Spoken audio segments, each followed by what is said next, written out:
and we're joined here today with David Posner and Adam Szweras. Szweras. The third time! Joining us from Nutritional High. Gentlemen, how are you doing? Great. Awesome. And we had rehearsed that earlier as well, but I gave my most valiant effort there. Just Adam. There. I mean, I think it took my wife a year or two to even get it down. Well, Adam, pleasure to have you on here. And gentlemen, for our viewers who have not heard of you before or are getting caught up on you, what is the elevator pitch of who Nutritional High is? Well, I mean, the elevator pitch on Nutritional High. So Nutritional High, we were the first Canadian traded company that was focused in the US market. We did an actual IPO at the beginning, and what we were focused on was getting into the edible market. And what we did was created a base of extraction, and that base of extraction has kind of flowed through to a whole variety of different products into a whole variety of different states. So we really we started in Colorado, but we really have a vast multi-state presence now, and which with our primary focus on the California market. We feel it's the biggest market. We've really focused a lot of our attention to it, and we really have a West Coast presence. I'd say manufacturing, brand, and distribution. Yeah, and that especially in California as well. California is a massive state, and they really are pushing forward with their edibles. I was out there a little while ago, very interesting.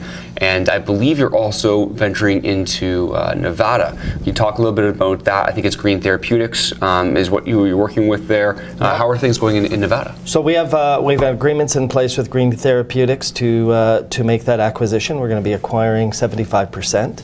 We have everything before the regulators, and we're waiting on the regulators. And in the meantime, we're working to integrate our operations. We're working closely with their team, which is now becoming our team. We're working together right now. Very nice. Yeah, and that's another place actually. I was just out in Nevada recently, and that cannabis market is absolutely booming. I was fascinated by how many products are in these different dispensaries, but also the prices that you can get for these products. The margins must be fantastic in Nevada because there's obviously the strong demand, and supply has not cut up there from what it seems like. Yeah, the margins in Nevada are tremendous. I mean, we're really excited to go into Nevada, and because of the strong California presence that we built, you have to remember the amount of tourists from California that are actually in Nevada. I don't want to quote the exact number, but it's in the 30% range. So, having our brand strength in California really kind of transforms it, and people, can get these products in Nevada as well. So that was a big part of the acquisition. Was we acquired a really amazing operations team, and I think this is the one thing in the industry that people are going to be focused on a lot more is, having these strong operations teams. So it's one thing to say, we're going to go here, we're going to do that, but to have the best of the best in all these states is our focus. So we're not just there during an acquisition to acquire, a facility. We're really focused on the operations team. Which is one reason why we were able to swing the licensing of the Marley brand the Marley Naturals brand in Washington and Oregon. It was really because the privateer, the Marley family, believed that we could execute. You can see with our numbers over the past few quarters that we're executing, and we're really excited about now telling the story about what we've been doing, not what we're just going to do. Yeah, and that's going to be a huge thing in 2019, where people, we've spoken for many years now about potential.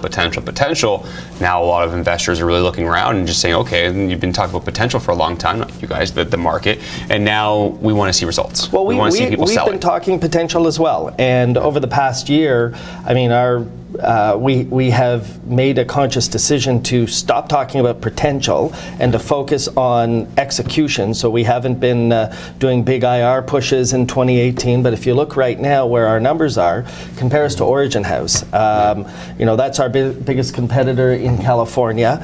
I think the reported revenue, we're about a $1 million difference, yet our market cap is 73 million, and their market cap is over 400 million. Yeah. So who's the good buy? Yeah, definitely a discrepancy there. And I think this is what people have to look at right now. You have to, if you take all the cannabis companies that are publicly traded, you look at their revenue, look at their growth, look at their profitability, and look at their market cap. So when you do that, not that we're biased in any way, but we really believe Nutritional High might be the best buy on the street right now. So, I mean, but I really think as just an investor in general, I think this is what people have to really look at is the growth these people are having, really their revenue and run rates that they have. And, there's one thing what's going to be in the future, but it's what's today, So, having companies that can execute right now means everything in the marketplace right now. And some of these, I don't want to say companies are overvalued or undervalued, or point any exact fingers, but there's some companies that have really, really large market caps and compare their revenue to ours, And then you have to look at the fact that we are not growers. We're actually, creating, these extracts and these edibles, and our margins are way, way higher. So it's not like we're in a highly commoditized, sector of the cannabis space. Actually, and that's an interesting thing. If we actually grew our own flower, and you added that, and then we used that flower and sold that flower, our revenue would be much higher. Our margins wouldn't be that much higher. Our margins would be lower. So actually, what we've been doing is focusing on that high margin aspect of the business, and I think now it's going to be very soon start to pay dividends, show dividends for our company, show that. And that's really interesting because we always turn to our different online communities and having questions to see if they want to hear what they want to hear from management. And one of them was exactly that. Do you have plans on being a seed to sale type of fully vertical, or do you have plans instead? Let's not worry about that aspect. That's a whole other logistic you don't have to think about. Instead, let's continue the product formulations and marketing and those type of strategies. So that actually answers that person's question right there on whether you're going to go out and look for a grower and start doing that yourselves. Yeah, I look at it this way. Does Nabob grow their own coffee beans? No. I mean, we decided to focus on oils and edibles and brand, and the distribution is a really important aspect of that, and it's a really great business, and it gets us to the shelves, and it gets other partner brands to the shelves as well, and we're quite happy with that. We don't want to crowd out our distribution customers and partners, but we're going to be putting out brands, continue to put out brands, and meet that demand. We don't need to do everything well. We don't need to grow, and we don't want to grow. Yeah, no, that's fair. And I think what's even, on the distribution side, the most important part of distribution, aside from, being able to really service, these dispensaries and service people properly, is at the end of the day, we have true market intelligence. So, when you're sitting and you're, just as we were discussing before this, when you walk in and you go into a dispensary and you start asking for certain things, or the people in the dispensary really understand what's going on. So when you constantly have your salespeople at these dispensaries all the time, we're getting the feedback. We understand what the new products and new, what we think the new products are really going to be that are going to take over a big part of the market. And it's not because we're guessing, it's because this is what people are asking for. So this is what we've really been focused on, is instead of, trying to create what we think is going to be the next thing, we want to know, what the customer base really wants. And the only way to do that is have people, on the streets, in the dispensaries, and there. So that's, because I say, the biggest lesson in the whole cannabis industry over the last 5 years. So. Yeah, and that actually leads to a really good question, actually, because we were talking about, we were just saying how we're going to talk about the now and what you're currently doing, but there's also a potential and a growth aspect, and that's with ABBA-Medix and coming into the Canadian landscape. Obviously, seeing what's working in the United States and what isn't working, you're testing that formula now before bringing it over to Canada. What is your current Canadian strategy, even though we are still, 9 months out or so before they begin having that, but do you guys have a current Canadian strategy and how that's going to work with ABBA-Medix? It's in development right now. I mean, our strategy has been to really focus on getting it right in the U.S. and being ready to be really fast out of the gate in Canada in a way that can elevate our company, our brand. I think we will have great opportunity in Canada, and we think it's a hugely important market for us. Not in flower, in oils, edibles, branded product. Yeah, absolutely. And Canada gives us also a base, and I'd say Canada for us is, obviously, this is our home. We want to, we went and we started years ago. We went to the U.S. and, we've created, this company. But at the same time, like it's becoming a launch pad for us. So being able to manufacture here, there's so many different markets. So, our company's Nutritional High International. We want to have an international base. So to be able to take these products into the European market, and whether it's Germany or there's so many companies that Portugal's just opening up. Greece is opening up now, on the medical side. So, Europe's a massive market. So we wanted to have that base out of Canada too, that we can, take our product. In medical, whether medical or adult use, Canada's a hugely important player for the international market as well, as David's saying. We from the U.S. we can't export. Yeah. From Canada we would be able to export, and we think that with oils and edibles emerging as probably, as you've seen in many U.S. states, the most important category.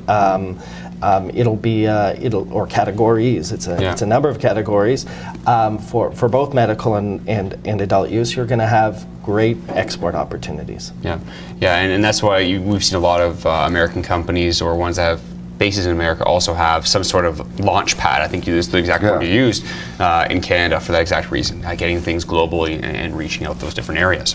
And I think there's two parts to it too. One's having the capacity to do it.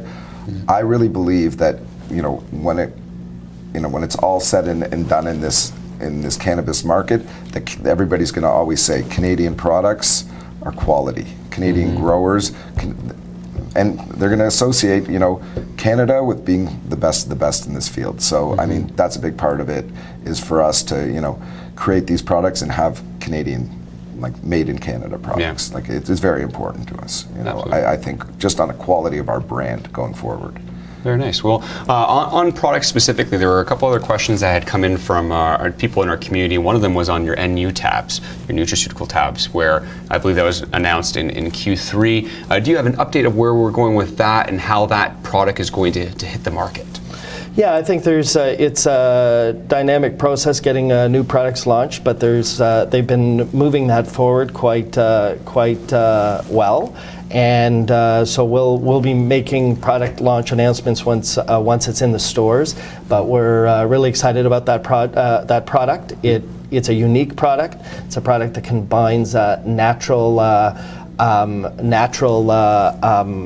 components along with cannabis that are compliant and we'll really create an interesting category there. We think the energy and cannabis together, I think, will be a really great product. Yeah, and you see things like that in Europe and stuff like that, where CBD and those types of products that don't have THC in it, mind you, they're going around as nutritional products in wellness, opposed to the way we're seeing it in North America right now, where those are looking at, well, that's a Schedule II drug, which is something I've always been curious about myself, but that's off topic.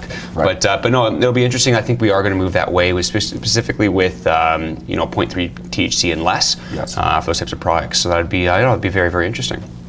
Now, you also do licensing or sub-licensing with products like you did in Colorado. Is that a strategy moving forward, that as you have these different products, you're looking to also white label them or sub-license to other vendors? Or is your focus now more so, no, this is what we're doing, we're going to grow our platform instead? Well, in Colorado, we weren't allowed to be licensed. So all we really could do was we bought land. We offered our know-how and our processes to a local producer. We've been helping that local producer in order to execute, but we can't run that business. Gotcha. And we can't own that business. In the states where we want to run it and own it, primarily because it's a nascent industry, and we're finding that the white labeling and finding contract manufacturer partners in this industry, it's hard. Many people have tried.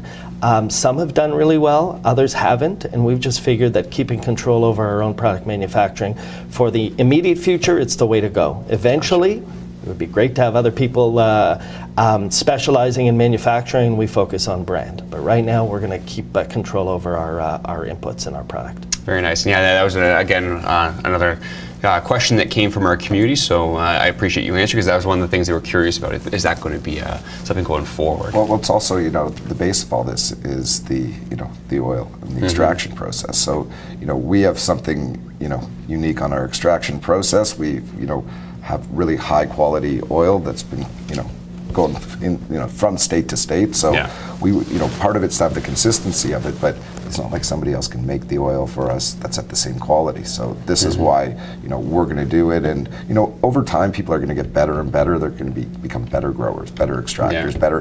And then this opens up different opportunities. But as Adam's saying, we have to control this, and, we actually want to control it. We take pride in, what we've kind of created and our extraction method, and we want to, this is like the symbol of our company, you know what I mean? It's our intel inside. I mean, that's the secret ingredient, is the really high quality oil. Yeah, very nice. So moving into, we're now in 2019, but continuing throughout the year and moving beyond as well, what does it look like when it comes to your current funding? Are you going to be looking for financing in the near future, or are we fully funded and ready to go for some of the things you have planned for this year? I would just say growth companies always need funding. If there's a new horizon, you need funding to tackle that new horizon. We're no different. We have no financings planned or in the mix, but we are always looking and open to partnerships and the right arrangements. Absolutely. Well, that leads to my last question then, and this is the speculative one, because this is what many investors are thinking of right now. We're seeing, green growth brands and Freya and all these other, Aurora, Canopy, all these deals and M&As going on.